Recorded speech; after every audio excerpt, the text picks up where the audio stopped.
RCF.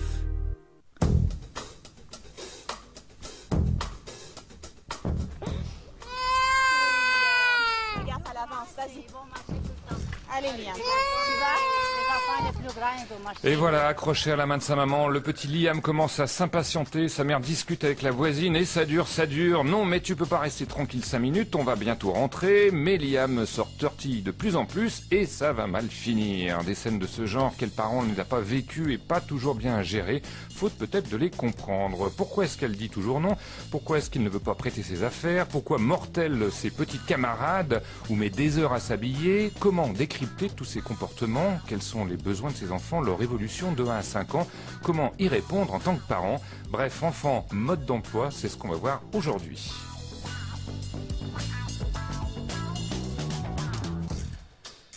Et on va voir ça avec ma complice, Elisabeth Martineau. Bonjour. Bonjour Vincent. Elisabeth Martineau, est-il encore besoin de la présenter? Notre journaliste spécialisée dans les questions de petite enfance et parentalité, cofondatrice de l'association La Cause des Parents, et puis également mère de famille. Ils ont quel âge aujourd'hui vos enfants, Elisabeth? 8, 12 et bientôt 14. Mes grandes filles. Et c'est que du bonheur.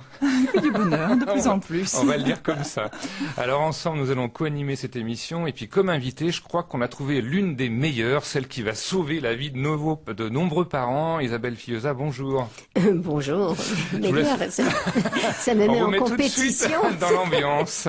Je vous laisse faire les présentations, Elisabeth. Isabelle Fillosa, qui est auteure de nombreux livres, 14, dont un best-seller. Et ce dernier livre, j'ai tout essayé, qui s'est vendu à 35 000 exemplaires. Et Isabelle Fillosa, qui a créé l'école des émotions, de l'intelligence des émotions. Vous faites le lien entre les émotions, l'intelligence. Vous allez nous en parler pendant l'émission.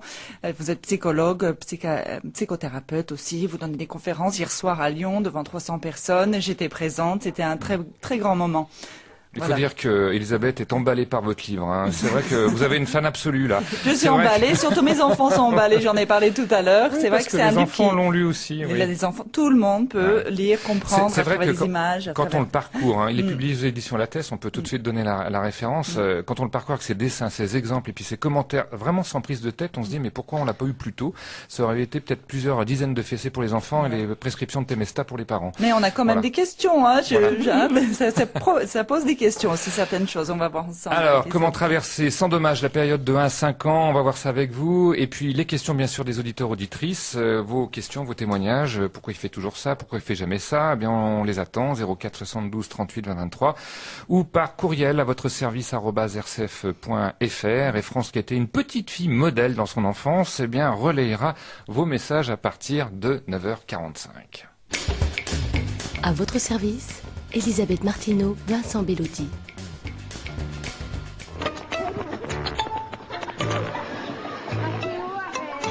Tu n'y touches pas, lâche. Voilà. Reculer des habits. Qu'est-ce que tu fais? Quoi, t'en veux un an? Lâche le caddie pour la 10e fois. Vas-y, bouge encore plus. Voilà la scène du supermarché qui vire au cauchemar pour Juliette. C'est un extrait justement d'une émission que vous connaissez bien, Les Maternelles, Elisabeth Martineau. Encore. C'est bon, excellent. Vincent, c'est bon, j'ai compris. La scène du supermarché pour Juliette et ses 4 enfants. Et ça touche les vêtements, et ça met les choses dans le caddie, et ça court dans les allées. Est-ce que, Isabelle Filiosa, il faut enchaîner ses enfants au caddie quand on va faire ses courses? Déjà, on a besoin de réaliser ce qui se passe pour eux. En réécoutant la bande, est-ce que vous avez été attentif au nombre de bruits, à tous les bruits ambiants qu'il y avait? On se croyait dans une gare en tout cas, il y avait beaucoup de stimulation. Et l'enfant, le cerveau de l'enfant, n'est pas préparé à trier toutes ces stimulations. Donc lorsqu'il se retrouve dans un endroit comme un supermarché, mais ça pourrait être une gare, un aéroport, un endroit où il y a beaucoup de choses à voir, à entendre, il y a des sons que son cerveau n'est pas prêt à savoir trier. Il est complètement débordé. Il est totalement débordé. Et du coup, son cerveau est sous stress. Quand le cerveau est sous stress, dans un premier temps, il va chercher à se calmer. Et pour se calmer, il cherche à agir. Donc, il donne des consignes. Le cerveau dirige les membres de l'enfant, dirige ses yeux vers des choses. Il cherche quelque chose qui va pouvoir le calmer. Et donc, il voit, par exemple, une boîte de bonbons. Et donc, il va tendre la main. Ça, moi, mon cerveau, il sait gérer ça.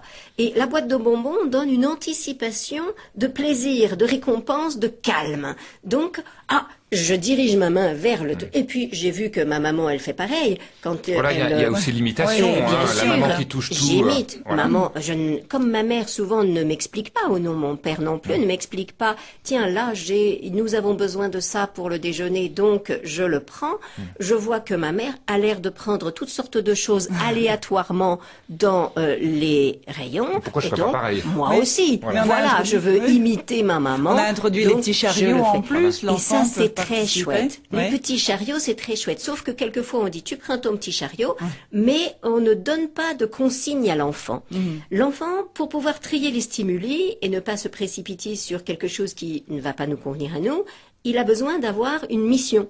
Si je lui dis, par exemple, à l'entrée du supermarché, alors voilà, toi tu as ton caddie, je te propose d'être responsable des pommes. Qu'est-ce que tu en penses? Tu vas choisir ou peut-être tous les desserts. Donc, Et c'est là qu'il vous déballe tout le stand des pommes, qui met toutes les Ça pommes dépend dans son de caddie. l'âge peut-être Alors, après, n'est-ce pas? c'est vrai que on ne peut pas juste ensuite, surtout s'il a 2 ans, le laisser faire. Nous n'allons pas, nous, au rayon poisson pendant que nous le laissons aux pommes. Évidemment, nous restons à côté de lui. On peut nous prendre les oranges et on lui enseigne à choisir les pommes. C'est-à-dire que on lui dit, mais alors, regarde les pommes, laquelle tu vas prendre, etc. Alors, au début, ça prend du temps, c'est sûr. Mais nous avons à éduquer nos enfants. Ça nous prendra beaucoup moins de temps de lui enseigner à choisir au début, parce qu'après, petit à petit, il va devenir autonome et il va nous dire, maman, aujourd'hui, je peux faire les oranges. Et il saura faire les oranges. Il saura prendre. Donc, petit à petit, c'est pas pour ça qu'il les mangera, les oranges. C'est pas pour ça qu'il les mangera plus tard. Eh bien, c'est pas sûr, parce que lorsqu'il les a choisis, lui-même, il a déjà un lien avec l'aliment, et donc il va avoir plus tendance à s'en servir. Voilà, c'est une manière de sensibiliser. Alors voilà, ça dépend des oui. On a introduit rapidement le sujet par la scène du supermarché, parce que c'est une des plus marquantes d'ailleurs que vous décrivez dans votre livre, Isabelle Filiosa, mais il y a beaucoup d'autres choses à dire auparavant, Elisabeth Martineau, sur les besoins de l'enfant, et notamment sur le mot caprice peut-être. Justement, ces interprétations des besoins de l'enfant. Moi, ce que j'aime bien dans cet exemple du supermarché, on le vit tous les jours, on va faire ses courses, pas tous les jours, mais souvent, et on voit des parents avec leurs enfants, et c'est souvent des scènes très difficiles où on demande à l'enfant de rester dans son caddie. Quand il est plus petit, il peut peut-être pas aller chercher les pommes encore, il est trop petit, c'est pas marché, donc il va rester dans ce siège. Est-ce qu'on doit faire attention, peut-être au moment où on va aller faire des courses, peut-être pas aller à l'heure de la sieste faire des courses, on doit se préparer, même nous psychologiquement, justement à rentrer dans cette attitude d'éduquer son enfant dans le supermarché. Alors oui, Elisabeth, le problème c'est que la vie avec un enfant, elle est pas si simple. Et dans l'idéal, le mieux ce serait de ne pas emmener du tout un enfant dans un supermarché. Quand on emmène un tout petit bébé dans un supermarché, il s'endort instantanément. Non pas parce que il a envie de dormir, mais enfin, c'est que l'afflux de stimuli, son cerveau l'aide à se protéger de l'afflux de stimuli en s'endormant. Un enfant de 1 an, de 2 ans ne peut plus réussir à s'endormir spontanément et donc son cerveau est sous stress. Mais on n'a pas toujours le choix et quelquefois on emmène son enfant au supermarché. Mais vous dites, ce serait bien de choisir, c'est vrai, il vaut mieux ne pas choisir un moment où il a faim. C'est toujours important de donner à manger à l'enfant avant d'aller au supermarché parce que comme ça, au moins il a le ventre plein et il ne va pas être tenté par toutes les petites choses qu'il va voir. Ensuite, c'est vrai qu'y aller au moment de la sieste, c'est très risqué puisqu'il est fatigué et donc il va forcément faire une crise. Nous interprétons les crises comme des caprices. En réalité, une crise, ça montre que le cerveau est surstimulé ou sous-stimulé et que donc il est en stress et on peut voir la décharge quand les enfants se mettent à hurler dans tous les sens. On voit bien que ils ont perdu tout contrôle d'eux-mêmes. Donc c'est pas de la mauvaise volonté ou de l'insolence. Ni de la mauvaise volonté, ni de l'insolence, ni même de la colère. Ce n'est pas de la colère. C'est une décharge on croit que c'est de la colère, ça n'en est pas. C'est de la décharge. C'est vraiment une décharge tonique. Et on craint beaucoup stress. quand on va faire les courses. On espère vraiment que ça va pas nous tomber dessus. Comment faire quand ça arrive? Et alors, d'abord, quelquefois, on est c'est très difficile de gérer le temps quand on a un enfant petit. Donc, quelquefois, on se retrouve au supermarché à un moment où, effectivement, c'est pas le moment pour lui, pour l'enfant. Et quand ça nous arrive, qu'est-ce qu'on fait? Donc, il se met à hurler parce qu'on lui a retiré le paquet de bonbons. On ne voulait pas qu'il le prenne. Seulement, quand on retire le paquet de bonbons, nous, on croit qu'on prive l'enfant de bonbons. Mais en réalité, non, on le prive d'une capacité de calmer son cerveau. Et donc, il fait forcément une crise. Il y a une chute d'opioïdes dans son cerveau juste à ce moment-là. Donc, c'est des petites substances dans son cerveau qui déclenchent quelque chose qui est de l'ordre de la souffrance. C'est-à-dire que réellement, il souffre physiquement. Donc, il vit cette crise pour décharger cette souffrance. Tout de suite, je saisis mon enfant, je plante là mon caddie, je regarde les gens qui me regardent bien dans les yeux, oui, parce avec tendresse et affection. En général, on se demande toujours comment la maman va réagir. On attend tous la fessée ou la claque. Voilà. Et voilà, et on est tous inquiets et tendus parce qu'on se dit qu'est-ce que je fais, est-ce que j'interviens, etc. C'est vrai que ce serait une bonne idée quand même que les gens autour interviennent pour aider cette maman. L'enfant a besoin d'être contenu et la maman, donc peut-être on peut lui dire est-ce que vous voulez que je vous garde votre caddie pendant que vous vous occupez de votre enfant dehors? Et donc on peut à ce moment-là saisir l'enfant, l'emmener dans un endroit un peu plus retiré, par exemple sur le parking, jamais critiquer, pas se mettre non plus nous à hurler parce qu'à ce moment-là, si on hurle, eh bien on fait peur à l'enfant et on va aggraver le problème. Mais il s'agit de contenir l'enfant pour qu'il ne se fasse pas mal. Nous sommes un adulte, nous avons un cerveau qui sait se calmer. Donc nous enseignons à l'enfant à se calmer. Au début, il ne sait pas le faire tout seul, donc je le tiens très fort et je lui dis vas-y, crie fort. Parce que plus il va crier fort, ça va durer quelques secondes et après il va se calmer, il va faire un grand câlin aussi que et on va pouvoir l'ocytocine va revenir. venir aussi, il va sécréter de l'ocytocine, donc Exactement, cette hormone Elisabeth. de l'amour qui Tout va à le calmer fait. aussi, ça va. Tout à fait. Peut-être il va pas L'ocytocine est crier. une hormone qui calme et donc le fait de se sentir tenu, très rapidement, au bout de 7 secondes, il y a une décharge d'ocytocine et donc ça permet à l'enfant de calmer, de se calmer Donc à un l'intérieur. câlin plutôt qu'une claque. Quoi. Enfin, Tout vous à fait. imaginez quand vous êtes pressé quand même, vous êtes maman, vous êtes pressé, vous allez faire les courses, vous allez vraiment prendre ce temps pour calmer votre enfant. Vous pensez vraiment qu'il y a des mamans qui vont le faire, Isabelle Filiosa? C'est vrai que dans l'idéal, ça serait l'idéal. Et oui, mais c'est là qu'on gagne du temps en fait, parce qu'on perd énormément de temps. Si on est là à en parler, c'est que ça arrive souvent et que c'est récurrent. Et même quand notre enfant grandit un petit peu, à 4 ans, il y a encore des crises et des problèmes et on lui a dit, on lui a fait bien la leçon, tu ne prends pas de bonbons, aujourd'hui tu n'en as pas, ou alors un seul bonbon aujourd'hui, et c'est quand même, il en veut plus, etc. Donc on est tout le temps en train de renégocier ça. Donc mieux vaut une fois ou 2 fois prendre vraiment les choses en main et puis le faire. Mais est-ce que vous parlez tout à l'heure du regard des autres parents? Est-ce que vous pensez pas que les autres parents, quand elle va voir la maman prendre l'enfant dans ses bras parce qu'il aura supposé faire un caprice, les autres vont dire « Ah mais cette mère elle est faible, elle va se faire avoir à tous les coups ». Et c'est possible. Et il y a toute une rééducation. Elle sait pas gérer ses enfants. Il y a toute une oui, mais ça, après ils peuvent voir l'efficacité. Ouais. Et puis il y a toute une éducation à faire à l'envers. C'est vrai que nous sommes vraiment dans cette idée que les enfants ont besoin de limites et il y a même en ce moment toute une durcification même des pédiatres et même de nombreux psychologues qui disent il faut des limites et aujourd'hui les enfants font n'importe quoi et ça n'est pas comme avant, il y a un déficit d'autorité. Ça n'est pas le cas. Peut-être on pourra revenir sur les raisons pour lesquelles les enfants aujourd'hui sont effectivement un peu différents. Dans le supermarché, quelques secondes, certaines personnes pensent que c'est vraiment un caprice quand l'enfant se met à crier parce qu'ils disent oui mais il suffit, je le laisse là, il commence à hurler, je vais dans le rayon d'à côté, il ne me voit plus, il s'arrête de pleurer. Donc c'est bien la preuve que c'est un caprice. Et puis si on trouve plus regarde l'enfant. d'une part, Profiter pour les partir au rayon jouets et dans foutre ce le bazar. moment-là, il reste sur place parce que effectivement, il s'arrête. Un enfant qui perd de vue sa figure d'attachement se fige. Seulement nous interprétons cela comme ah ben voyez qu'il était en train d'essayer de me manipuler parce que nous avons cette habitude d'interpréter, de surinterpréter en termes de jeu de pouvoir. Mais dans la réalité, l'enfant, il est juste un enfant, il est un humain, donc un mammifère. Et un mammifère, lorsque il vit quelque chose de stressant, il décharge son stress devant sa figure d'attachement. Si la figure d'attachement, donc la maman, s'en va, c'est extrêmement dangereux. je suis devenue une proie à ce moment-là, et donc un prédateur risque de surgir, il faut que je me taise. Donc l'enfant se fige. Mais il se fige de terreur, sa petite amygdale à l'intérieur est secouée, et ça n'est pas du tout parce que il se calme du fait qu'on a été voir à côté dans l'autre rayon.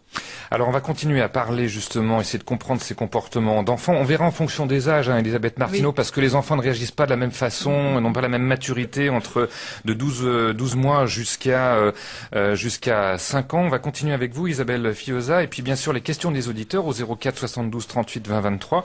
Également vos courriels à votre service @rcf.fr. On abordera aussi d'autres, scènes un peu emblématiques. Par exemple, l'enfant qui mord ses petits camarades. Qu'est-ce que ça veut dire? Le bébé qui veut pas dormir, l'enfant qui fait un caprice à table parce qu'on lui a pas donné les céréales qu'il voulait alors qu'il avait l'habitude de prendre toujours la même marque. Est-ce que c'est important? Est-ce qu'on peut là aussi considérer ça comme un caprice? Pourquoi est-ce que les enfants aussi posent toujours des questions?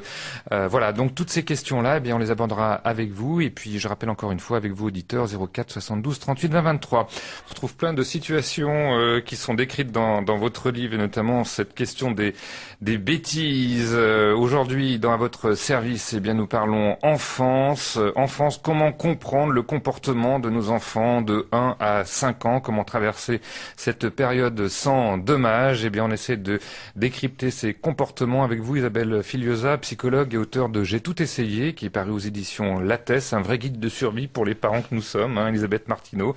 Elisabeth Martineau avec moi, journaliste spécialisée dans la petite enfance. Et puis, vos questions, 04 72 38 20 23, également par Internet, à votre service tout attaché, @rcf.fr. Tout de suite, on va prendre Geneviève qui nous appelle de Castelnaudary, je crois. Geneviève, bonjour. Allô, allô. Geneviève? Est-ce que nous avons Geneviève avec nous? Eh bien, Geneviève qui va nous rappeler de Castelnaudary, à moins qu'il soit noyé sous les eaux, parce qu'en ce moment il pleut pas mal. Non, ben on reprendra Geneviève tout à l'heure. On va se retrouver dans quelques petites secondes avec une autre situation qui peut très vite se poser. À votre service, RCF. Ouch! Ouch! Ouch, Charlie! That really hurts!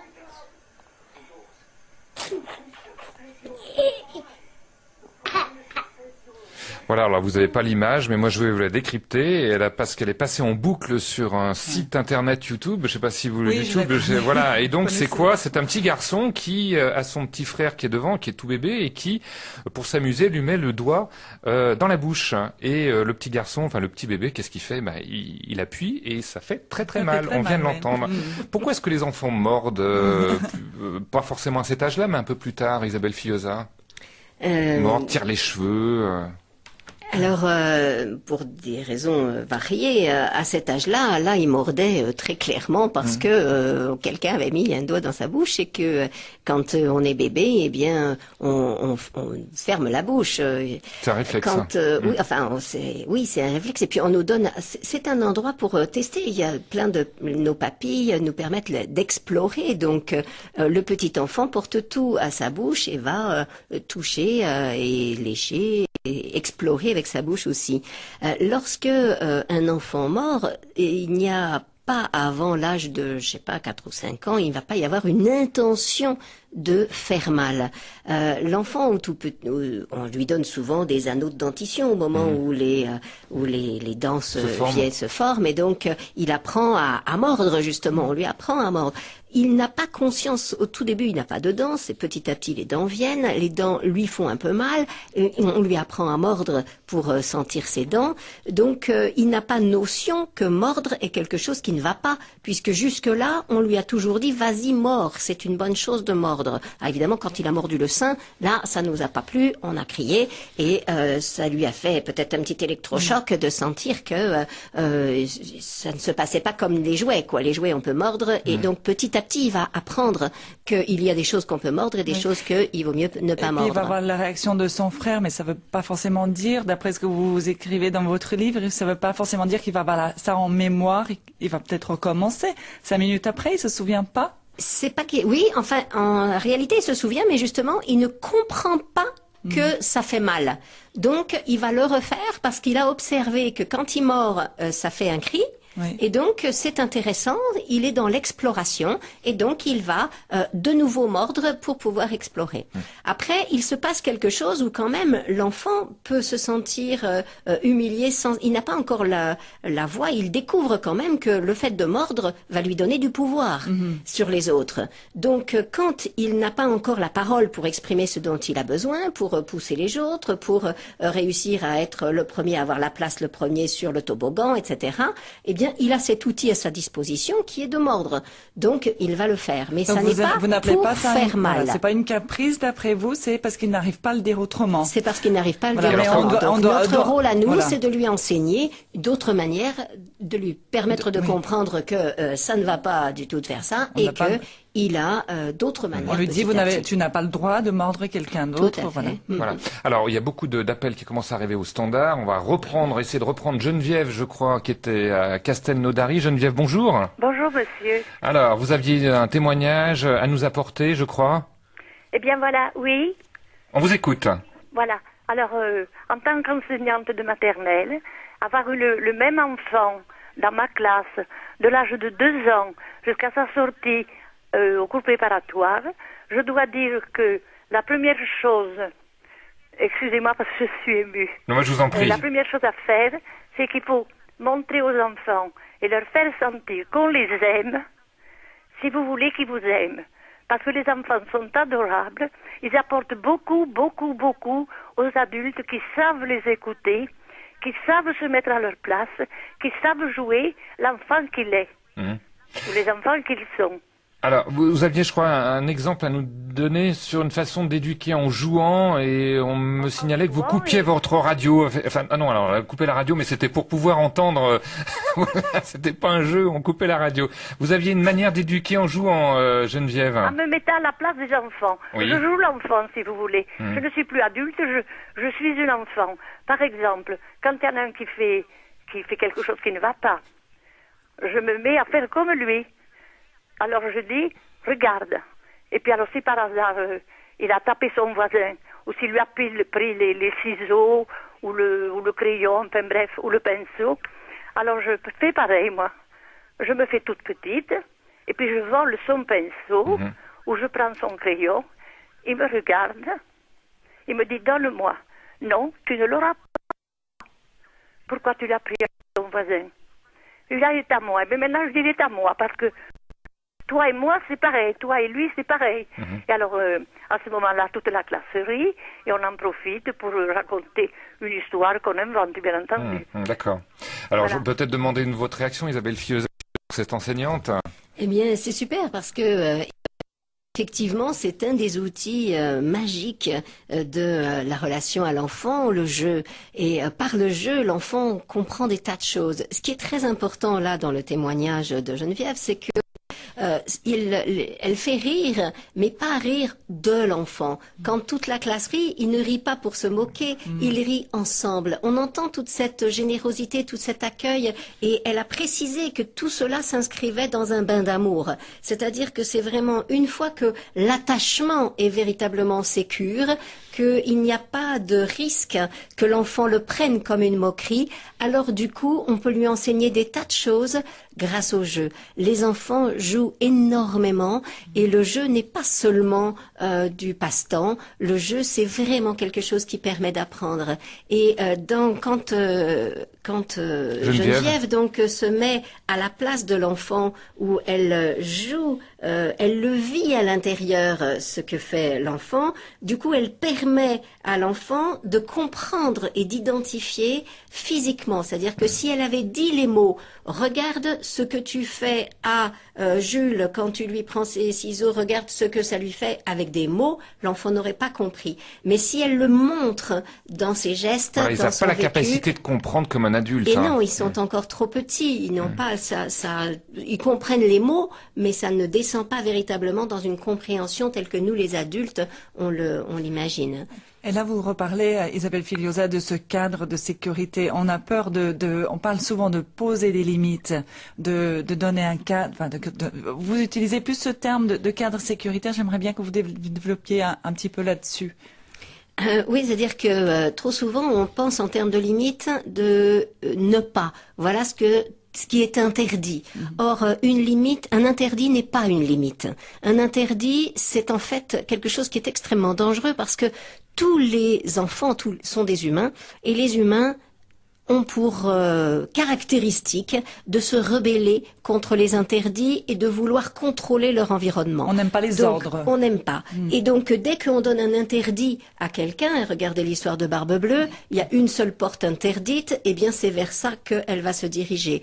Donc, dès qu'on donne un interdit à un enfant, c'est comme si on le met en risque en fait. Je t'interdis de monter sur cette table. Il est vraisemblable que l'enfant va chercher par tous les moyens à monter sur Mais la ça part table. d'une bonne intention. S'il monte sur la table, il va se casser la figure. S'il met les deux doigts dans la prise, il va prendre le courant. Enfin, je veux C'est dire, effectivement ça peut une bonne justifier. intention, sauf que ça ne fonctionne pas. Nous en avons l'expérience tous les jours. Et donc, nous avons besoin de prendre conscience que quand on dit ne monte pas sur la table, le cerveau de l'enfant ne traitant pas la négation, l'enfant entend monte table. Et donc, lui, c'est les mots qu'il comprend, c'est monte table. Donc, hop, il va monter. Alors, Ça qu'est-ce lui qu'il faut donne faire envie, alors ça lui pour donne lui la éviter vision. qu'il monte sur la Eh table bien, et qu'il se blesse? on lui dit, tu restes sur le sol. Au lieu de, tu Oui, montes sur la sur table. la- Donc, voilà. on voit toute la différence de langage que vous utilisez. Exactement, c'est un langage qui doit être en positif et je donne des permissions. Qu'est-ce qu'il Donc peut faire je dis à l'enfant tout ce qu'il peut faire, tout l'espace qui lui est disponible. En plus, les enfants adorent les règles. Donc si je dis tes pieds restent sur le sol et sur la table il y a les assiettes, les verres, etc. Il va être tout content de pouvoir respecter ces règles-là du moment que je les pose en positif. Alors, on va continuer à vous écouter, Isabelle Fillosa. On est suspendu, Elisabeth et moi, on est suspendu à vos propos parce que ce que vous nous dites, finalement, on l'a jamais entendu jusqu'à présent. On va continuer à parler des différents comportements des enfants. 10h04 sur Vous attendez que RTL. je vous coupe la parole? Eh ben voilà, c'est Ça y fait. est, c'est fait. Je savais bien. Je vous avais dit que vous pouviez pas vous en empêcher. Alors vous retrouvez. On parle de quoi alors aujourd'hui? Bah je sais pas. Eh ben, je vous le dis. C'est vous qui menez le. Enfants, comment traverser sans dommage la période de 1 à 5 ans? Et bien, on découvre tout ça. C'est pas encore votre cas, je crois, Florence, mais ça va sûrement arriver un jour ou l'autre. Alors écoutez bien cette émission. Comment traverser cette période sans crise de nerfs? Comment essayer de comprendre le comportement de ces petits bouts de chou de 1 à 5 ans?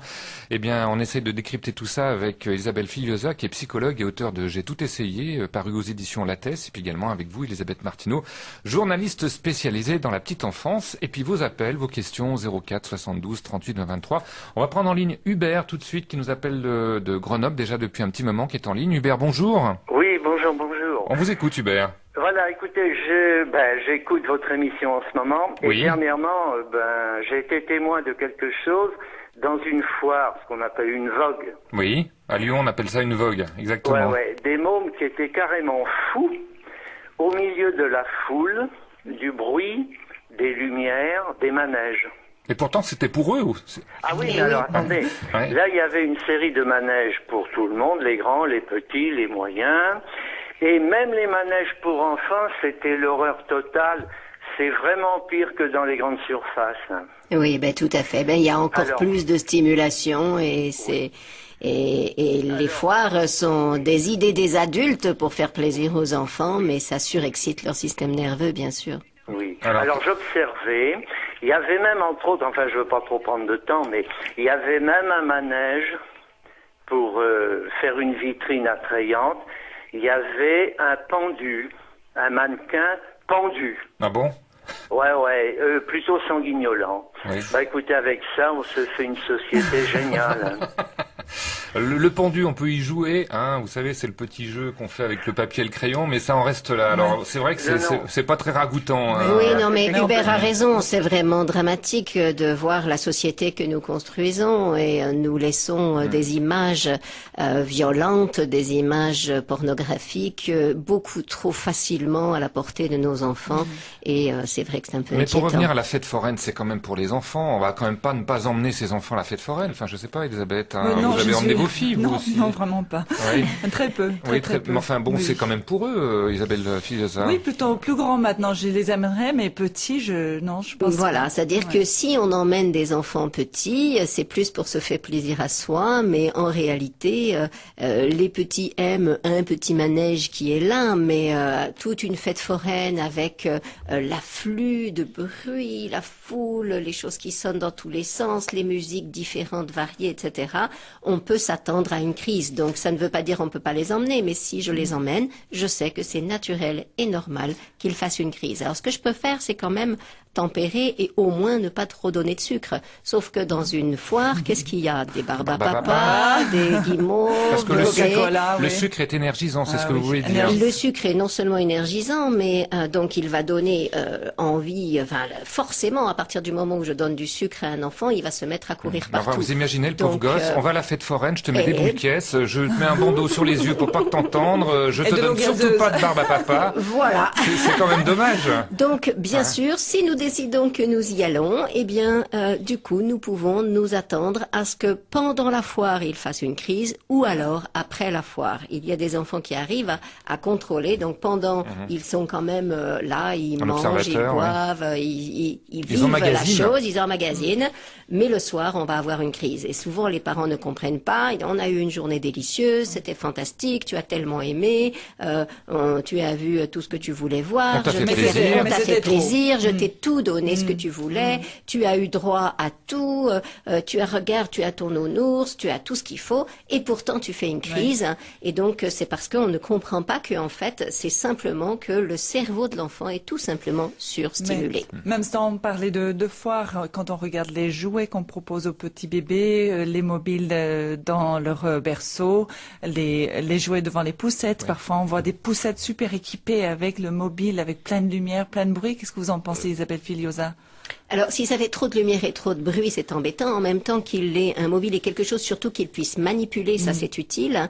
Et comme dans la poussette, si on va justement dans les supermarchés, il a besoin de pouvoir s'occuper. Donc, et s'il peut s'occuper avec des choses qu'il connaît déjà, qui sont à lui, qu'il sait manipuler, il va pouvoir se calmer en utilisant ces objets. Donc, un mobile qu'on peut manipuler, oui. Quelque chose qui fait des petites lumières et des sons partout, évidemment, non. On va se retrouver dans quelques instants avec un nouvel appel d'auditeur. À votre service, la petite enfance. Il y a longtemps. Voilà, la petite enfance. C'était avec une voix de votre fille, il y a longtemps. Il y a déjà quelques années. Alors, on va reprendre le chemin du standard avec Marthe qui nous appelle de Vichy pour un problème de refus d'obéissance. Marthe, bonjour. Bonjour Vincent. Voilà, c'est au sujet de ma petite fille qui a 3 ans passés. Elle refuse d'obéir à certaines petites choses que son papa ou sa maman lui demande. Et puis, son père... Comme quoi, par exemple? L'autre jour, elle lui demandait de ramasser les jouets, il y en avait plein le séjour, avec son petit frère qui est plus jeune, mais surtout elle, de prendre l'initiative. Elle n'a pas voulu. Elle se met dans... son père lui explique, elle veut pas le faire.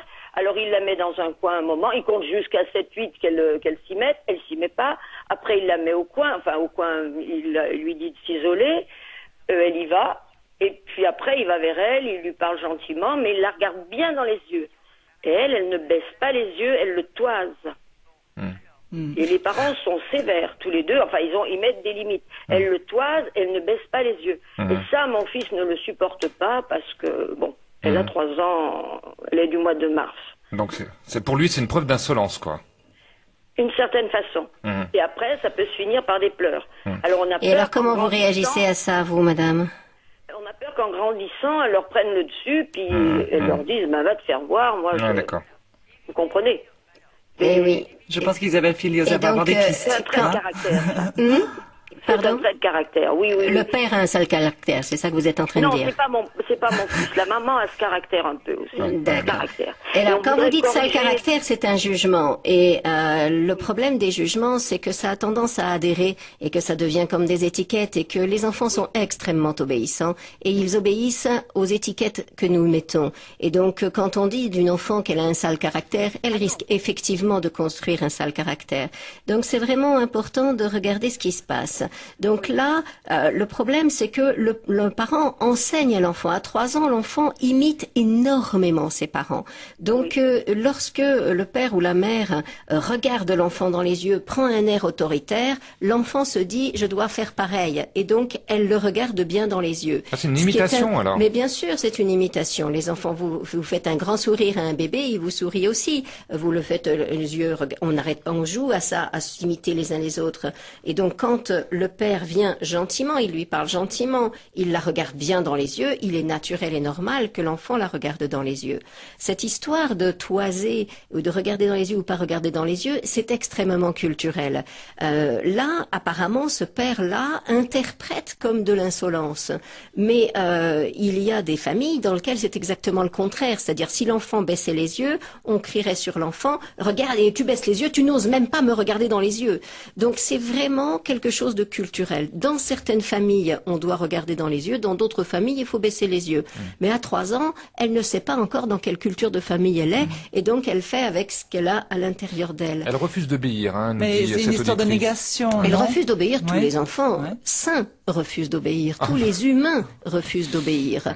L'obéissance est quand même une des choses les plus toxiques de notre société. Ça a donné beaucoup de guerres, ça a permis des massacres effroyables parce que les personnes perdaient leur je n'ai fait qu'obéir aux ordres, je n'ai qu'obéi. Donc l'obéissance, c'est quelque chose contre lequel nous avons à lutter.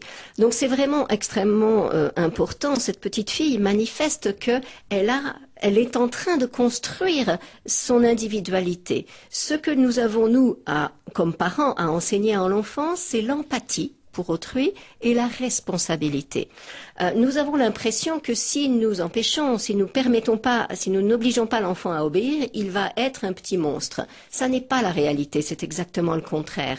En fait, un enfant qui obéit, il obéit, ça veut dire qu'il va faire des choses parce qu'on lui dit de les faire et non pas parce que lui voit que ça va faire du bien à l'autre ou que c'est approprié dans la situation. Donc on lui dit ramasse tes jouets. À ce moment-là, si elle ramasse les jouets, elle se nie elle-même. Donc une enfant de 3 ans qui ramasse ses jouets, quand on lui dit ramasse tes jouets, c'est extrêmement rare. Alors qu'est-ce qu'on peut faire? On va pas non plus transformer l'appartement en champ de bataille, Isabelle Filiosa. Et non, mais d'abord, ramasse tes jouets, c'est trop vague. Ramasse, ça veut dire quoi à 3 ans, et tes jouets, c'est trop vague. Donc on va faire pour éduquer au rangement, on va faire les choses progressivement. Quand l'enfant est petit, tout petit, on fait à sa place bien sûr. Mais trop souvent, on fait à sa place et ensuite on lui dit allez maintenant t'es grand, range ta chambre. Mais donc entre les deux, nous avons à éduquer. Éduquer, c'est dans un premier temps, je fais avec l'enfant. Donc je range la poupée, je lui mets et je parle en même temps que je le fais. Puis ensuite je dis à l'enfant tu t'occupes des poupées, moi je m'occupe des cubes. Et on fait ensemble, mais chacun, et comme ça, petit à petit, on fait les choses. Donc, ce qu'on peut demander à une petite fille de 3 ans, c'est regarde le salon. Qu'est-ce qu'il y a dans le salon? Et donc, il y a probablement plusieurs choses. Et donc, on va dire, tu préfères commencer par mettre le puzzle dans la boîte ou bien par ramener la poupée se coucher dans la chambre. Et donc, à ce moment-là, l'enfant a un choix. Elle peut utiliser son cerveau frontal. Quand on demande à un enfant d'obéir, c'est important de savoir que on coupe l'accès au cerveau frontal, donc on l'empêche d'être responsable. Ça, c'est fabuleux ce que aujourd'hui l'IRM nous montre, c'est-à-dire que le scanner montre quelles zones du cerveau sont activées.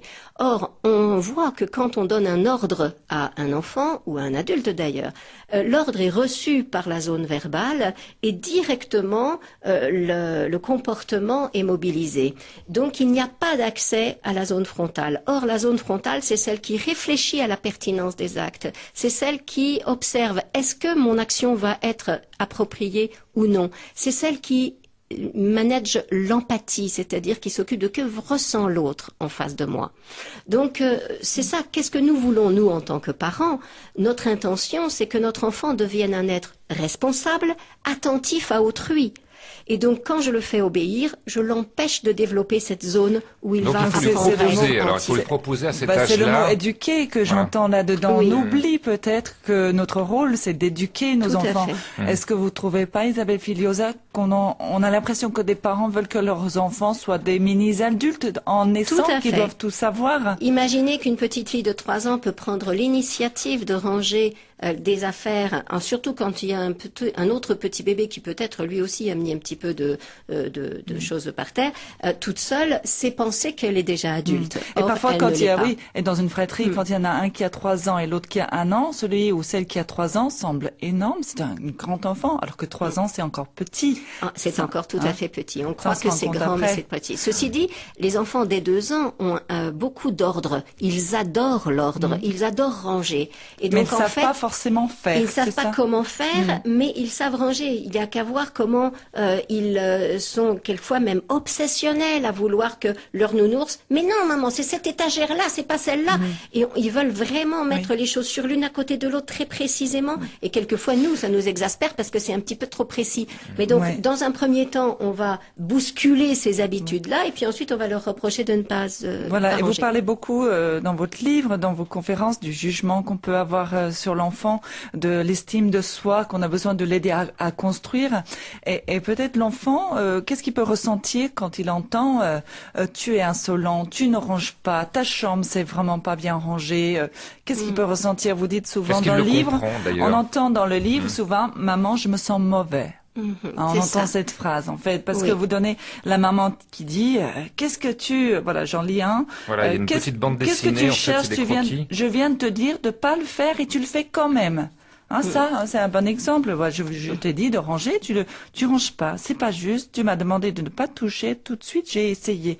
Voilà, ça revient à cette histoire de négation aussi, que l'enfant va pas entendre la Oui, négation. c'est vous ça. le disiez L'enfant tout à n'entend l'heure. pas la négation et a besoin de s'approprier par des gestes. Donc, c'est sûr que dès que je lui dis de ne pas faire quelque chose, il va le faire dans son corps. Hein, comme on a vu que Geneviève tout à l'heure faisait dans son jeu. Elle montrait physiquement. De la même manière, finalement, quand un enfant veut s'approprier une consigne, il va le faire physiquement. Oui, parce que Geneviève a un autre regard sur l'enfant aussi. Donc, c'est Tout à peut-être fait, ça, tout à fait. c'est peut-être ça que D'accord. vous proposez aussi, de pas se dire qu'on doit absolument être l'enfant, le parent fouettard qui doit faire obéir, mais peut-être le parent qui porte un autre regard, qui se met au niveau de l'enfant, qui se met peut-être dans la peau de son enfant. Tout à fait, et surtout avec ce que nous savons aujourd'hui de comment fonctionne le cerveau. C'est-à-dire qu'avant, on ne savait pas, et donc on ne comprenait pas. Et forcément, on interprète avec nos cadres. Et nous avons été élevés dans les rapports de force, nous avons été élevés dans cette dynamique. Et nous sommes imbibés de la théorie psychanalytique. Même des gens qui croient qui n'aiment pas la psychanalyse, d'ailleurs, c'est assez étonnant, vont commencer à dire il faut mettre des limites à un enfant, etc. et entrer dans cette théorie psychanalytique des pulsions. C'est important de voir que dans la psychanalyse, Freud a complètement remanié sa première théorie des névroses. Il disait au début que l'origine des névroses venait des traumatismes de l'enfance, et puis il s'est rendu compte que si il continuait à donner cette interprétation-là, il n'allait pas avoir les honneurs c'était trop scandaleux, donc ça n'allait pas aller. Et petit à petit, il a reconstruit sa théorie et il a construit la théorie des pulsions. Théorie des pulsions, elle dit que l'enfant est comme un pervers polymorphe, hein, et qu'il a des pulsions dès la base. Il a la pulsion orale, il a la pulsion, et qu'il est nécessaire de le castrer, de lui poser des limites pour qu'il puisse grandir. Et donc toute la théorie des pulsions, avec le complexe d'Édipe, etc., vise à protéger l'idée que les parents sont bons et que les enfants, eux, ont des pulsions négatives. Et que donc, il est nécessaire, dans ce cadre-là, évidemment, de poser des limites aux enfants, puisque la perspective, c'est que si on ne pose pas de limites, l'enfant va devenir tout puissant et va vous manipuler et devenir plus puissant que vous. C'est une théorie, c'est la théorie psychanalytique. Même Freud, à la fin de sa vie, disait « Les progrès des neurosciences risquent de faire tomber nos théories ». Et c'est le cas aujourd'hui. Vous voulez dire qu'on comprend mieux les émotions grâce aux neurosciences? On comprend mieux les émotions grâce aux neurosciences, et depuis une vingtaine d'années, John Bowlby a montré l'importance de la théorie de l'attachement. Et là, scientifiquement, on peut voir comment, en réalité, un enfant n'existe pas en dehors de toute autre personne. C'est-à-dire que dans la psychanalyse, l'enfant existe.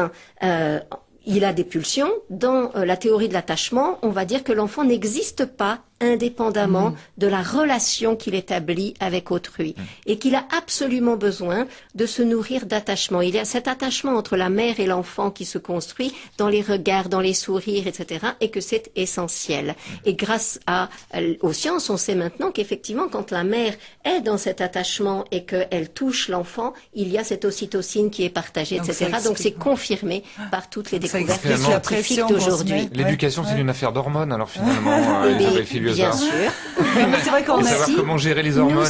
Nous sommes aussi des êtres chimiques. Voilà. Mais on s'inquiète beaucoup de notre image de parents. On a entendu cette maman qui a peur de se faire avoir quelque part par son enfant, et on va me considérer comme un mauvais parent. Ou une maman faible. Voilà, donc c'est très important de se rappeler que en fait cette histoire-là vient de la théorie des pulsions et qu'il y a une autre théorie montante qui est la théorie de l'attachement, et on n'est sûrement pas une maman faible quand on écoute son enfant, au contraire, parce qu'il faut beaucoup de force et beaucoup de sécurité intérieure, et de patience, et de patience pour pouvoir accompagner son enfant vers grandir. Alors, il y a moins de conflits.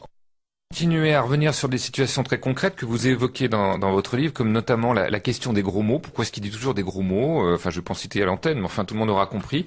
Les enfants disent aussi entre 1 et 5 ans, puis ça continue plus tard, quand on est adulte au volant. Ça, je vous laisse imaginer toute la litanie d'injures devant le conducteur. Ça, malheureusement, ça change pas.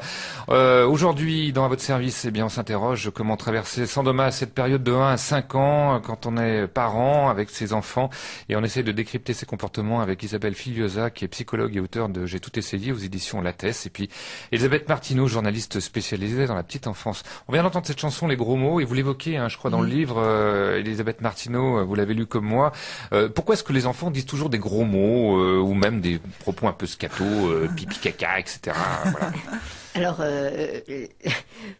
une petite anecdote, quand mon fils était petit, ma grand-mère était venue, donc son arrière-grand-mère, et puis mon fils court, il devait avoir 1 an, quelque chose comme ça, 1 an et quelques, et il dit caca, caca, et donc ma grand-mère, horrifiée, fait un cri, mais qu'est-ce que c'est que ça? Tu ne parles pas comme ça, et vraiment elle l'a... Il voulait aller aux toilettes, c'est ça. Et du coup, à partir de là, à chaque fois que la grand-mère arrivait, tout de suite, il disait caca, caca. Parce que ça lui... Voilà, c'est un renforcement. Lorsque le parent réagit d'une manière autoritaire, ça fait peur à l'enfant, enfin, en tout cas, ça donne une stimulation. Là, il n'est pas véritablement peur, mais il était interpellé par cette réaction de sa grand-mère. Donc, c'est intéressant. Donc, j'ai intérêt à le reprovoquer pour essayer de comprendre pourquoi. Elle a réagi au mot caca, donc je recommence. Voilà. Alors, surtout que ce qui était intéressant, c'est que lui, c'est juste parce qu'il prononçait pas très bien, mais en fait, il était à la recherche de son 4x4. Il avait sa voiture qui était disparue, et donc il cherchait partout son 4x4, mais son caca, voilà. Et du coup, ça fait la réaction de la grand-mère. Et voilà. Et donc, comment nous éduquons nos enfants, parfois, à donner D'accord, mais enfin, quand ils disent des gros mots, parce que ça les intéresse de dire des gros mots, ça, justement, ça suscite cette réaction. Parce que ça suscite des réactions. Alors, qu'est-ce qu'il faut faire à ce moment-là? Ne pas avoir de réaction. Mais enfin, on peut être surpris. Une première fois, on peut être surpris, quoi. Oui, effectivement, on peut être surpris. C'est toujours surprenant d'entendre. On va pas dire à ton enfant, tu me dis caca pipi, je ne réagirai pas. Si je ne réagis pas, si je réagis simplement en entendant, et peut-être simplement lui dire, ah, j'ai entendu que tu viens de dire med, et donc ce mot-là, c'est pas un mot que tu peux dire dans la famille. Tu le dis à tel moment, mais parce que en général, moi la première fois que ma fille l'a dit, c'était un peu après que moi je l'ai dit. J'avais oublié quelque chose, et déjà paf, ça m'est sorti. Et voilà, ils l'entendent. Si un enfant dit un gros mot, c'est qu'il l'a entendu et qu'il a vu que ça avait une certaine force. C'est-à-dire que les gros mots, c'est quand même des choses qu'on prononce dans certaines situations. Et donc, l'enfant saisit tout cela et il voit que ça a une certaine importance. Donc, il expérimente. Donc, là encore, nous avons un rôle d'éducation à signifier à l'enfant il y a des mots qu'on dit et des mots qu'on ne dit pas. Et donc, ça, c'est un gros mot ou un mot Mais pas caillou. réagir violemment, c'est ce que vous voulez dire. Voilà, Sinon, il va ne pas recommencer. réagir violemment, sinon c'est sûr qu'il va recommencer. D'accord. Donc, Alors, souvent, il va le dire à la maison et pas forcément à l'école. Il a compris que... Oui. hein, Et alors, c'est par quand contre, il à est l'école, voilà, le problème, c'est que beaucoup d'enfants disent des tas de mots cailloux qu'ils ont entendus à l'école. Et là, ils ont besoin d'aide. Parce que souvent, ils utilisent des mots, ils ne savent pas Pas ce que du ça veut dire. tout ce que cela signifie. Donc, on les entend parfois avoir des mots très orduriers dans la bouche. d'ordre sexuel. Et d'ordre sexuel, ils n'ont pas la moindre idée de ce que la cela Mais ça fait signifie. réagir papa, Mais il faut- maman mais et ça les fait petits réagir. camarades. Donc on recommence. Mais il faut leur Voilà. expliquer. Il faut leur expliquer ce qu'ils sont en train de dire ou juste leur dire... Ça ce qu'ils dépend disent, de leur mais- âge ouais, et ouais. on explique en fonction des capacités Ouais, de de compréhension à ce moment-là. D'accord. Oui. Alors, on va se retourner du côté du standard avec Isabelle, qui nous appelle de La Rochelle, qui est en ligne déjà depuis quelques temps. Isabelle, bonjour. Bonjour, je pense que c'est Gaël plutôt. Ah, Gaël, excusez-moi. Alors, c'est mes vers progressifs qui m'ont joué des tours. On vous écoute. Bonjour. Alors ma question en fait elle se rapportait à ce dont vous avez parlé tout à l'heure, la surstimulation. Oui. Je me demandais, entre un enfant qui est petit et surstimulé, quel adulte ça va donner par rapport à un enfant qui l'a pas été. Mhm. C'est-à-dire qu'il était plus ou moins protégé de toutes les stimulations extérieures. Et pas toutes, mais bon, D'accord. un certain nombre en tout cas, parce que la surstimulation, je pensais au supermarché, les fêtes foraines, les choses comme ça, c'est quand même des choses qui sont très contemporaines. Ça fait Oui, partie tout un peu à de la fait. vie aujourd'hui. Et Et puis- tout à fait. Ben, on voit aujourd'hui effectivement des enfants et des jeunes adultes beaucoup plus excitables, on dira, que nous n'étions à la même époque. Surtout avec les jeux vidéo aussi, il faut aussi. Avec les jeux vidéo, c'est aussi Mm. de Et la l'hyperstimulation. télé Avec oui, alors les jeux vidéo et la télé, ce sont deux choses assez différentes parce qu'en fait dans les jeux vidéo, je manipule, j'ai un peu de contrôle et donc ça me donne un sentiment de contrôle D'accord. que je n'ai pas du tout avec la télé où là je suis juste sous hypnose en quelque Enfin, sorte. ce que veut dire Gaël, il ne faut pas élever non plus nos enfants dans des cotons, dans du coton, enfin, dans des cocons aussi. Non, c'est-à-dire qu'on peut se poser quand même des questions sur cette surstimulation que nous infligeons à nos enfants. Maintenant, eh bien, nous verrons bien, nous n'avons pas de moyens véritablement d'éviter cette surstimulation. Ce qu'on peut faire, c'est éviter les excès et donc fournir des zones de tampons à Mais- nos enfants, fournir des zones où ils vont être calmes, les aider à se décharger, les aider petit à petit à trier les stimuli. Et c'est pour ça que la télévision, c'est beaucoup de stimuli. Il n'est pas question de laisser un enfant tout seul devant la télévision. On est avec lui devant la télévision pour l'aider à trier tous ces stimuli jusqu'à Peut-être ce qu'il pas devienne un an ou capable. 2 ans quand même. Non, pas un an, quand Voilà. Mais Je sais je, pas ce je que me vous en- demande, Oui, mais allez-y. peut-être, je pense que Gaël, si je me trompe pas, je pense que quand on parle de surstimulation, on peut aussi entendre ces enfants à qui on veut apprendre l'alphabet dès 18 mois à 2 ans, très jeunes, quoi, ou apprendre Mozart. Elle est encore, vous êtes encore là, Gaël? Encore- Oui, Parce qu'on peut se dire, mais ces Très juste. enfants-là, est-ce qu'ils vont être plus intelligents plus tard? c'est vrai parce qu'on les aurait stimule pour leur stimulé apprendre plutôt- l'anglais dès la maternelle, est-ce que- etc. Tout à Enfin, fait. Il y a vraiment une course à la stimulation et c'est vrai que pendant une période, on a cru que ça permettait de nourrir l'intelligence des enfants et j'ai vu un petit enfant de 4 ans qui me pouvait déjà lire le chinois, c'était très spectaculaire. Mais voilà, finalement, on se rend compte qu'au bout du compte, ça ne rend pas guère plus intelligent. On peut se rappeler toujours du grand exemple d'Einstein, il n'est pas le seul, qui n'a parlé qu'à 4 ans et donc il n'a pas du tout été lui dans un bain de surstimulation. Il a juste appris à désobéir, il a appris à prendre des risques, il a appris à...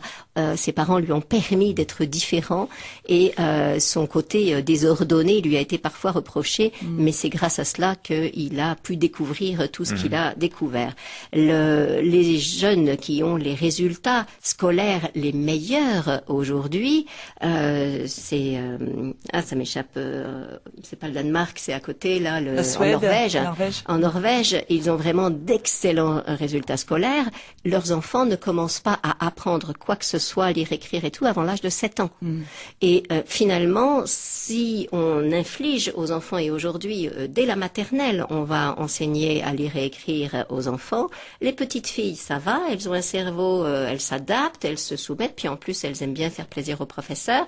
Donc, quand je dis les petites filles, pas toutes, mais la majorité des petites filles peuvent apprendre. Les petits garçons, le cerveau des petits garçons ne fonctionne pas, il se développe pas au même rythme que celui des filles. Et donc, un petit garçon, à 3 ans, n'est absolument pas prêt pour pouvoir lui opérer ces apprentissages-là. C'est vrai qu'on dit souvent que les petites filles sont plus mûres que les enfants, les garçons, je veux dire. Ouais. Alors sur un certain plan, les garçons en revanche sont plus mûrs sur le côté corporel. Puis après ça se rattrape au moment des soldes, hein, parce que là on voit à peu près le niveau de maturité des dames.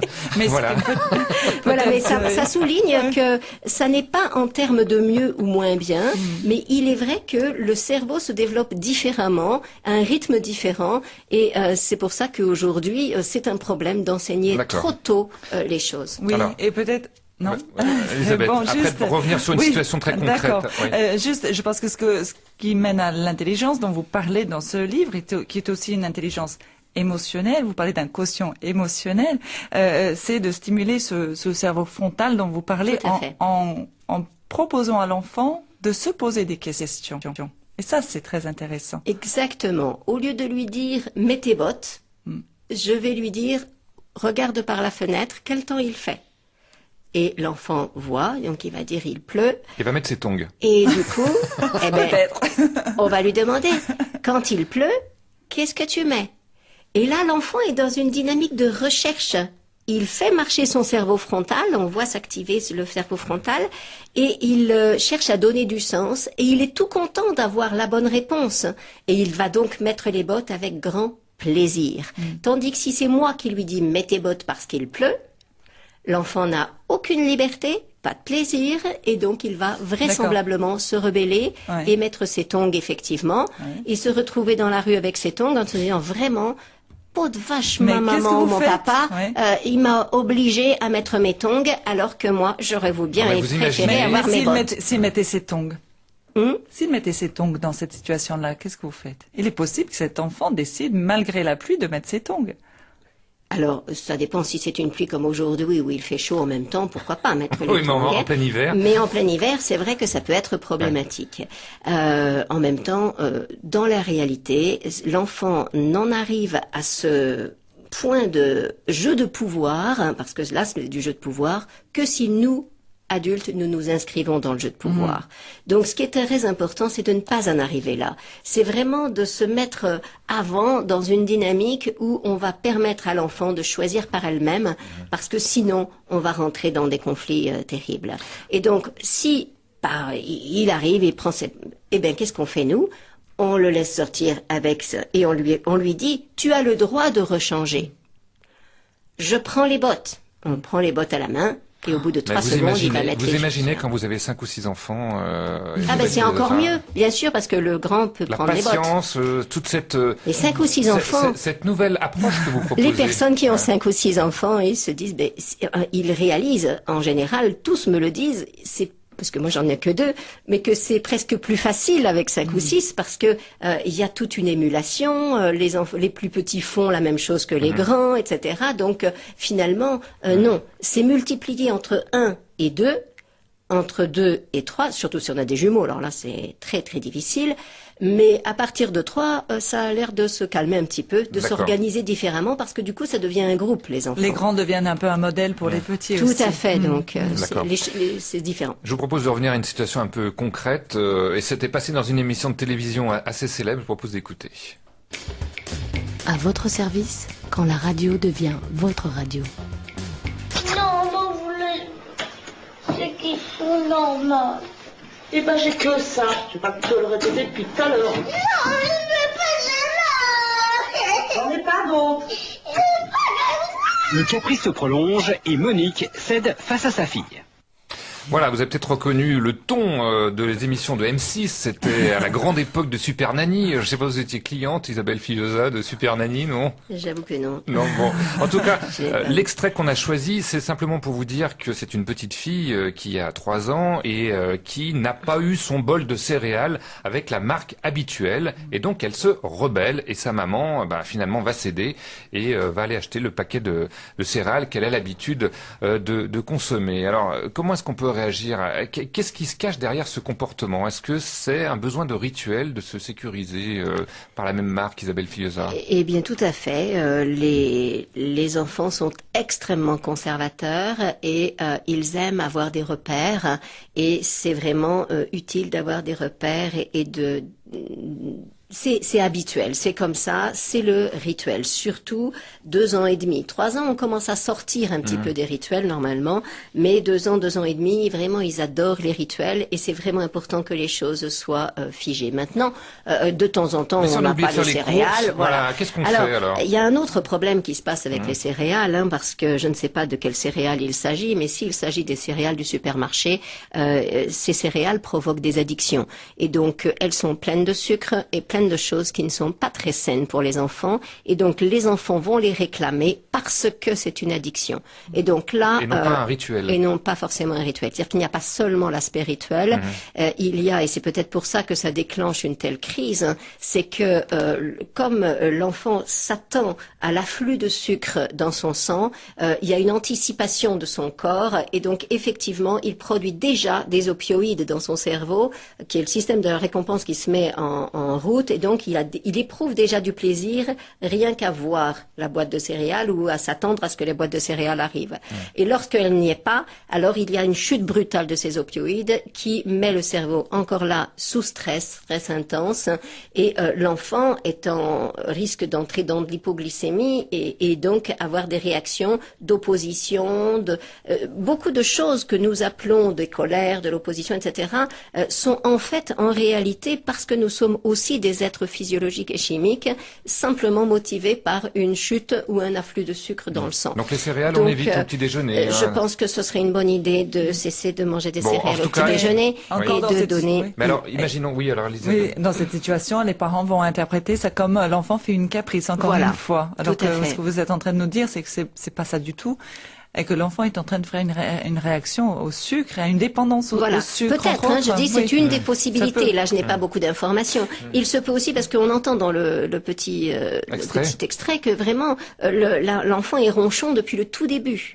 Donc, ça veut dire qu'il y a vraisemblablement une ambiance stressante de manière générale. Cette maman qui dit, on n'est pas beau, non, et il y a déjà une dynamique d'opposition, donc il y a déjà une insécurité très flagrante.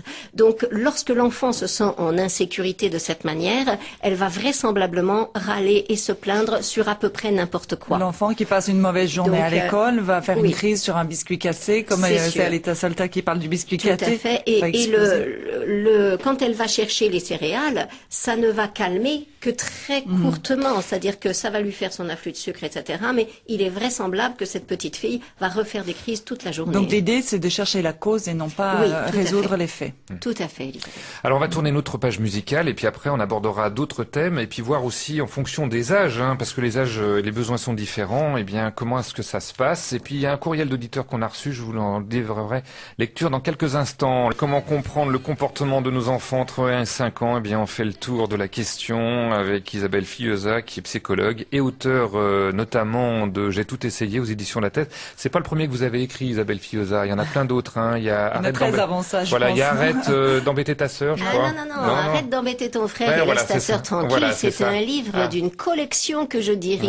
C'est une femme qui s'appelle Elisabeth Créry qui l'a écrit, c'est une américaine. Et je trouvais qu'on n'a pas suffisamment en France d'outils concrets. On est souvent démunis, on se dit oui, mais si je ne donne pas des fessées, je ne tape pas, comment je vais faire? C'est la seule façon, les punitions, d'éduquer. Et donc, je me suis dit, c'est vrai, ça ne suffit pas de dire voilà ce qu'il faut pas faire. Maintenant, nous avons besoin d'outils concrets. Et donc, aux États-Unis, ils ont développé un certain nombre d'outils. Et là, ce premier livre, il répond à des questions auxquelles moi-même je n'ai pas su répondre. Mes enfants se sont beaucoup disputés quand ils étaient enfants. Et là, elle a et vous l'avez eu après, pas de chance. Et voilà, pas de chance. C'est comme ça. Odile Danger nous a appelé. Elle nous dit que ma petite fille de 2 ans et demi, malgré le rituel, on parlait du rituel, l'importance du rituel tout à l'heure pour ses enfants, malgré le rituel du coucher, alors le conte, faire pipi, se laver les dents, la chanson, les câlins, malgré tout ça, c'est jamais fini. Elle hurle pour que ça continue, sauf si son papy arrive. Alors là, elle s'arrête, mais le papy n'est pas toujours là. Alors la maman dit, ça me fatigue beaucoup, c'est infini, et cette colère est terrible. Comment est-ce qu'on peut l'interpréter? Alors, j'ai là encore un peu trop peu d'informations pour comprendre. Mais ce rituel, mais on a l'impression que c'est jamais fini. Ah oui, mais est-ce qu'elle a peur de la nuit, en fait, tout simplement, comme on pourrait peut-être l'expliquer? Ça peut être la peur de la nuit, je n'en sais rien, mais à ce moment-là, il s'agirait de comprendre qu'est-ce qui fait que cette petite fille-là, spécifiquement, a peur de la nuit.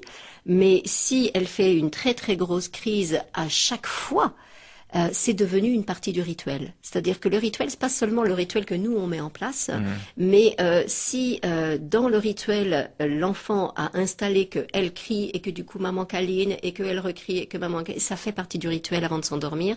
Donc elle a petit à petit besoin de tout ce rituel pour s'endormir. Alors comment casser, parce que la maman n'en peut plus apparemment. Et ben voilà, et ce qui est intéressant, c'est le papy arrive. Alors qu'est-ce qu'il fait le papy qui peut-être simplement ça modifie le rituel.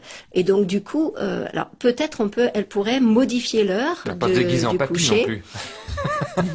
Mais voilà, elle a installé un rituel, mais qui ne fonctionne pas. Ou peut-être la petite fille a ajouté dans le rituel les cris et les hurlements que nous on veut plus voir dans le rituel. Donc peut-être il y aurait à remanier entièrement le rituel et à mettre l'histoire avant le pyjama ou je sais pas, enfin modifier les choses de manière à ce qu'on soit plus. Non, ça va pas. Vous nous expliquez l'importance du rituel, mais ça va déstabiliser les enfants. Oui, mais reconstruire un autre rituel dans lequel il n'y ait pas les cris et les hurlements, quoi, parce que ça nous plaît pas, quoi. On veut pas déclencher ça à chaque fois. Mais vous dites bien qu'il y a un âge où l'enfant est vraiment à cheval sur le rituel. Quand on va mettre des chaussettes au lieu de mettre le t-shirt en premier, on change son rituel à lui. Alors qu'il est trop petit pour vous dire, il sait même pas pourquoi il s'énerve. Mais il y a quelque chose qui va pas, qui n'est pas comme d'habitude. Et ça stimule du stress, ça crée du stress chez cet enfant-là. Tout à fait. C'est pour ça que c'est vraiment très important. Mais en même temps, on peut utiliser les rituels pour un certain nombre de choses. Mais puisque ça satisfait l'enfant, c'est important de le respecter. Mais si on se rend compte que dans le rituel il y a des choses qui ne vont pas, voilà, j'ai vraiment besoin d'enlever quelque chose. Oui, mais le sommeil est vraiment un moment de séparation en même temps. Hein, c'est la notion de séparation qui n'est pas évidente pour l'enfant peut-être parfois à vivre aussi. C'est vrai. Et bon, 2 ans et demi, ça commence à être un âge où il commence à pouvoir se séparer plus facilement. Mais peut-être qu'il y a quelque chose aussi. C'est pour ça que je ne peux pas vraiment répondre à ce qui se passe pour cette petite fille-là. Mais peut-être que la maman anticipe le moment. Est-ce qu'elle va encore me faire une crise ce soir? Et du coup, la petite fille sent que sa figure d'attachement n'est pas 100% disponible, que la figure d'attachement est stressée, et donc du coup, ça va la faire crier. Donc voilà comment on entretient les choses. Donc vraiment, c'est important pour la maman, pour Odile. Alors peut-être de faire que ce soit le papy pendant quelques jours qui vient la faire dormir, peut-être le papa, s'il y a aussi un papa, c'est-à-dire qu'elle ne soit pas là systématiquement, qu'elle donne, elle, l'attachement avant. Je prends de l'attention complète avec l'enfant, peut-être un jeu avec l'enfant. Quelquefois, on fait seulement le rituel, mais avant, on est occupé à plein des tas de choses. Et donc, ça veut dire que peut-être le rituel n'est pas suffisamment long, et peut-être que l'enfant est encore en carence parce qu'elle a plus de besoins, peut-être parce que... alors aussi, est-ce qu'elle vient de faire une acquisition? Quand on vient de faire une acquisition, on va avoir beaucoup plus de mal à se séparer. Donc, on va être plus excitable, c'est plus difficile de s'endormir. 2 ans et demi, ça dépend aussi l'âge, à quelle heure elle se couche. Très souvent, les enfants à partir de 2 ans et demi commencent à se coucher beaucoup plus tard. La mélatonine, la sécrétion de mélatonine se décale et c'est plutôt vers 10h, 11h que l'enfant est fatigué et peut s'endormir. Donc, si jamais, je ne sais pas à quelle heure Odile couche sa fille, mais quelquefois, on veut coucher son enfant à 8h, parce qu'on entend que c'est à 8h qu'il faut se coucher. Donc, à 8h, alors en plus, il y a le papa qui est en train de regarder les infos, il y a plein de choses qui se passent dans la maison, et je sais que je vais m'ennuyer dans mon lit pendant un petit moment, donc je peux pas m'endormir tout de suite, donc 10 heures, je c'est préfère... quand même tard. Si on commence le rituel plus tôt, peut-être il va s'endormir plus tôt. Non, parce que la sécrétion de mélatonine, elle est fixée pour chaque personne à une heure spécifique. Donc, nous avons des enfants, nous sommes soit du soir, soit du matin, et toutes les heures. Et la sécrétion de mélatonine, nous n'avons pas de contrôle dessus. Personnel. Donc, on peut faire en sorte, bien sûr, ça c'est très important, de baisser le nombre de stimuli à partir de 19h, 20h. On commence à baisser les stimuli et on va rentrer dans un cocon, faire notre rituel. Mais ça ne suffit pas toujours parce que si la mélatonine n'est pas là, tout simplement l'enfant n'arrive pas à s'endormir. Mais ce que j'entends aussi dans ce témoignage, c'est que on ressent que l'enfant demande une chose, demande une autre, et puis à un moment où nous on doit dire stop. Hein, vous dites bien qu'il faut pas dire non aux enfants. C'est vrai qu'on n'a pas eu tellement de temps d'en parler, mais que le stop c'est peut-être aussi important de donner une limite à nous-mêmes aussi, parce qu'au bout d'un moment on est épuisé aussi en tant que sauf que nous ne savons pas à quoi nous disons stop, nous ne savons pas exactement pourquoi. C'est-à-dire que l'enfant qui cherche à repousser le coucher, on ne sait pas pour quelle raison, en carence d'attachement, non Eh plus. bien non, mais donc on a à comprendre ce qui se passe. Donc est-ce que c'est une question de mélatonine d'horaire? Est-ce que c'est une question d'insécurité? Est-ce que c'est une question parce Donc, que nous on est de plus en plus énervés, lui donc demander ça si elle a peur l'énerve. de quelque chose. On peut tout à fait lui parler, lui demander, mais elle ne va pas forcément en être consciente. Parce que si elle en était consciente, elle l'aurait dit depuis un petit peu avant. Donc effectivement, on pourrait faire un moment avant le rituel du coucher, faire un moment où on dessine ensemble. On fait dessiner l'enfant et on lui dit de dessiner toute sa journée. Comme ça, la journée, elle est posée sur le truc. On va faire des choses pour aider à petit se séparer pour la nuit. Alors moi, ce que je vous propose, parce qu'on arrive malheureusement au terme de cette émission, il y a encore beaucoup de choses à dire, c'est peut-être de reprendre peut-être rapidement, en fonction de l'âge, quelles sont les demandes des enfants, les besoins des enfants. On se retrouve dans quelques petites secondes. Votre service, RCF. Voilà, alors très rapidement, on peut peut-être donner quelques repères, Isabelle Filiosa, concernant les périodes différentes de l'enfant. De 12 à 18 mois, qu'est-ce qui se passe? L'enfant explore, il explore son environnement et il n'a pas encore la capacité d'inhiber ses actions. Donc c'est inutile à ce moment-là de lui dire ne pas ceci, cela. Vraiment, on dit stop, on dit pas non, on dit stop pour interrompre son comportement pour ce qu'on ne veut pas qu'il touche. 18-24 mois. 18-24 mois, c'est la période, alors certains disent des bêtises, c'est la bêtise parce que en fait, effectivement, l'enfant n'a pas encore conscience de ce qu'il fait. Et les parents, souvent, nous ne pensons pas à donner des consignes. En même temps, c'est vraiment une époque où l'enfant ne fait pas de bêtises si on est avec lui. Or, c'est une époque où on a vraiment besoin d'être avec les enfants. On a toujours l'impression que notre enfant est suffisamment grand pour s'occuper de lui tout seul. Mais non, on ne peut pas faire la cuisine pendant qu'on laisse son enfant tout seul dans sa chambre parce que à ce moment-là, il va évidemment décorer, ça c'est plutôt vers 3 ans, dessiner sur les murs ou sur la lampe. Et c'est un enfant de 18 mois à 2 ans a vraiment besoin d'être avec une surveillance. De 24 à 30 mois. Alors c'est là qu'il va faire le plus des explorations dans le genre créatif, découper les rideaux et compagnie. Et donc ça signifie que c'est effectivement un moment où il a besoin encore, malgré qu'il ait l'air d'être grand et qu'il veuille faire tout le temps tout seul, eh bien c'est un moment où il a besoin aussi d'être accompagné. Donc on essaie peut-être d'aménager la maison aussi en fonction. Tout à fait. 2 ans et demi à 3 ans, qu'est-ce qui se passe? 2 ans et demi. Il veut tout de suite? Il veut tout de suite. Enfin, ça, c'est ce que nous croyons. Parce que là encore, l'enfant dit « je veux » pour toutes sortes de choses.